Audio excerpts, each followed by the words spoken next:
AGT Live 24/7. This is AGT Live 24/7.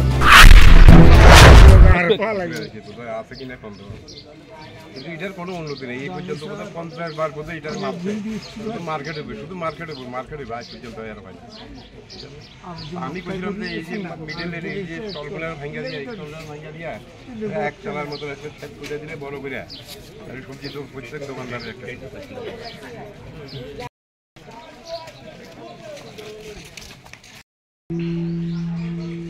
দিগো না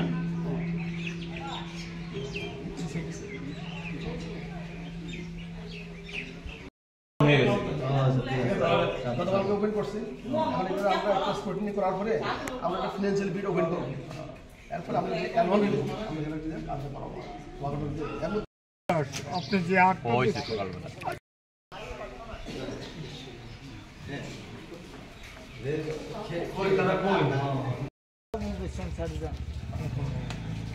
ভালো আছেন নি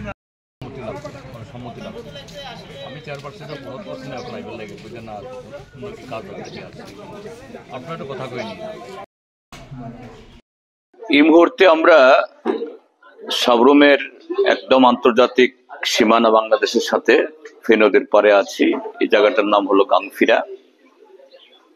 এটা একটা মগ জনগোষ্ঠীর একটা খুবই বর্ধিষ্ণু গ্রাম সীমান্তের মধ্যে কিন্তু কাঁটাতারে বেড়া হওয়ার কারণে তাদের অনেক সম্পত্তি কাঁটাতারের ওপারে পড়ে গেছে এতে অর্থনৈতিকভাবে একটু চাপে পড়ে গেছে তো এখানকার বাসিন্দারা তারা দাবি করছিলেন একটা কমিউনিটি হল করে দেওয়ার জন্য তো আমার যে বিধায়ক এলাকা উন্নয়ন প্রকল্প যত সামান্য যে তহবিল আছে এই তহবিল থেকে এখানে একটা এই কমিউনিটি হলের স্যাংশন করা হয়েছে টেন্ডার হয়েছে ইঞ্জিনিয়ার সাহেবরা আছেন আজকে দেখতে এসেছি আগামী সপ্তাহ 10 দিনের মধ্যে কাজ শুরু হবে আর এটা ছাড়াও আজকে আরেকটা জায়গায় গেছি দেখতে আজকে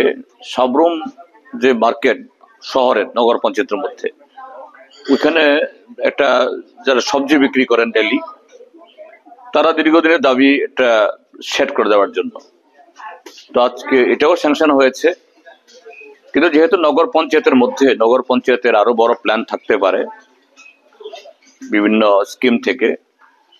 বিধায়ক এলাকা উন্নয়ন প্রকল্পের ফান্ড তো খুবই সীমিত তো সেখানেও নগর পঞ্চায়েতকে আমি বলেছি বাজার কমিটির যারা সদস্য বা কমিটিকে ব্যবসায়ীদেরকেও যে নগর পঞ্চায়েত বসে বাজার সমিতির সাথে যা ঠিক করবে সেভাবেই কাজটা হবে এবং তাছাড়া আজকে আর যাবো না এখানে আগামীকাল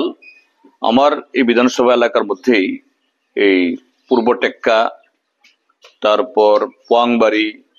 শ্রীনগর হসপিটাল ওইসব এলাকাতে কিছু রোগীদের থাকার জায়গা বিশ্রামাগার বাজার শেড এরকম অনেকগুলি প্রকল্প দেওয়া হয়েছে কালকে সকালে থেকে আমরা এগুলো দেখতে যাব সাবরুম এসডিএম হচ্ছে মানে নতুন প্রশাসনিক ভবন হচ্ছে যাওয়ার ইচ্ছা আছে কিনা হ্যাঁ একবার গিয়ে দেখেছি আমি দেখা যাক আজকে সময় পাবো না আরেক সময় আসলে অবশ্যই দেখবো শুধু এটা নয় ওইখানে যে একলব্য স্কুল লুধুয়াতে সেদিন মাননীয় ট্রাইবাল ওয়েলফেয়ার মিনিস্টার আমার সাথে দেখা হয়েছিল আমাকে তিনি বলছিলেন দাদা আপনার কনস্টিটুয়েন্সিতে এগুলো হচ্ছে আমি দেখেছি একবার তো আপনার কোনো সাজেশন আছে কিনা এর সম্পর্কে ওই এটা নাকি ইয়েতে ভর্তি হতে শুরু হয়ে যাবে ঠিক আছে আমি নেক্সট টাইম যখন যাবো তখন দেখে টেখে বলবো তবে আমি তাকে বলেছি যে এটা আমার বিধায়ক হওয়ার আগেই এই কাজটা শুরু হয়েছিল কিন্তু এটা যেরকম ভাবে একটা স্কুল হওয়া দরকার যেরকম জায়গায় হওয়া দরকার এটা হয়নি একেবারে সরু জায়গা রাস্তার পাশে মহিলা এই মেয়েদের হোস্টেল ছেলেদের হোস্টেল এটা ডিসিপ্লিন রক্ষা করতে গিয়ে খুব অসুবিধা হবে মন্ত্রী মহোদয় আমার সাথে ঐক্যমত্য পোষণ করলেন যে যাই হোক আমি আবার গিয়ে যে এখানে এর মধ্যেই কোনো রেকটিফিকেশন করা যায় কিনা সার্বিকভাবে যাতে কোনো রকম ডিস্টার্ব না হয় একটা স্কুলের এই পরামর্শ আমি ট্রাইবাল মিনিস্টারকে দেবো একজন বিধায়ক হিসেবে আমি যতদূর করতে পারি বাকিটা তো তারাই করবেন।